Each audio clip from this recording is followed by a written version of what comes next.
Have you ever looked at a map of Europe's language families and thought, wait a minute, why don't we see any East Germanic or Baltic branches anymore? We still have German and Dutch for West Germanic. We have Swedish and Norwegian for North Germanic. But East Germanic? Completely gone. And what about the Baltic languages? We have Lithuanian and Latvian, but wasn't there another one, maybe even a whole other branch now completely extinct? As it turns out, Europe once had even more linguistic diversity than we see on the map today. And two languages in particular, Old Prussian and Gothic, once thrived in regions where they've now completely vanished.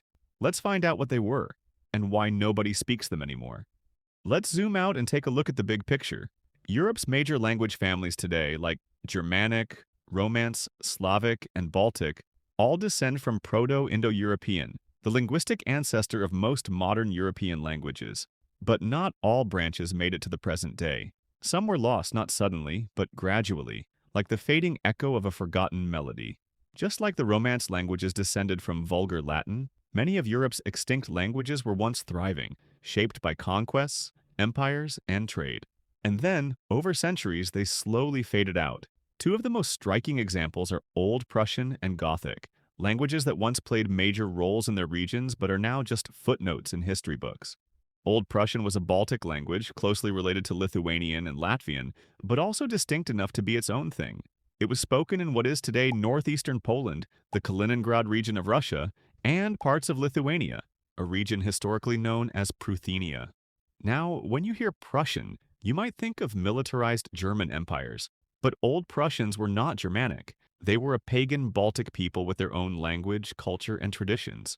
Old Prussian descended from the same ancestral language as modern Lithuanian and Latvian, but it branched off early and followed its own path.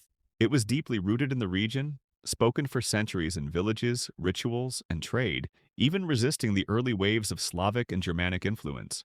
But then came the Teutonic Knights in the 13th century, a German crusading military order tasked with Christianizing the Baltic. The result? Centuries of conquest, colonization, and forced assimilation. By the 1600s, Old Prussian was on life support, pushed out by German in schools, administration, and trade. By the early 1700s, it had disappeared entirely as a spoken language. The last people who spoke it natively had no one to pass it on to. And just like that, one of the three main branches of the Baltic language family was gone.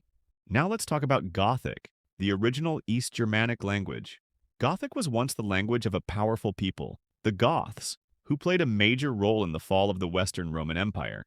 There were two main Gothic groups, the Visigoths, who settled in what is now Spain, and the Ostrogoths, who ended up in Italy and the Balkans.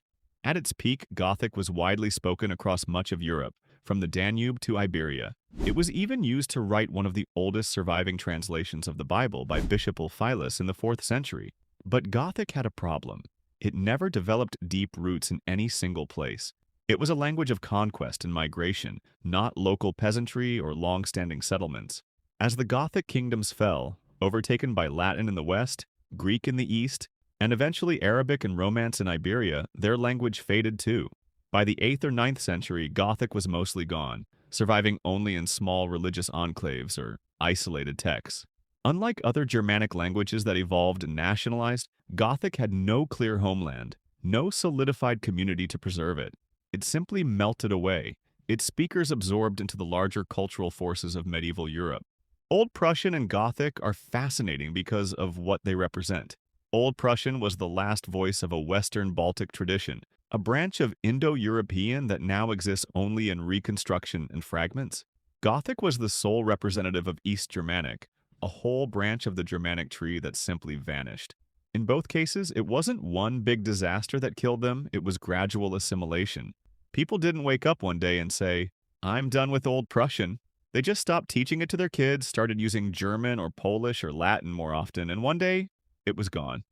So why do some languages survive and others don't? Well, consider this.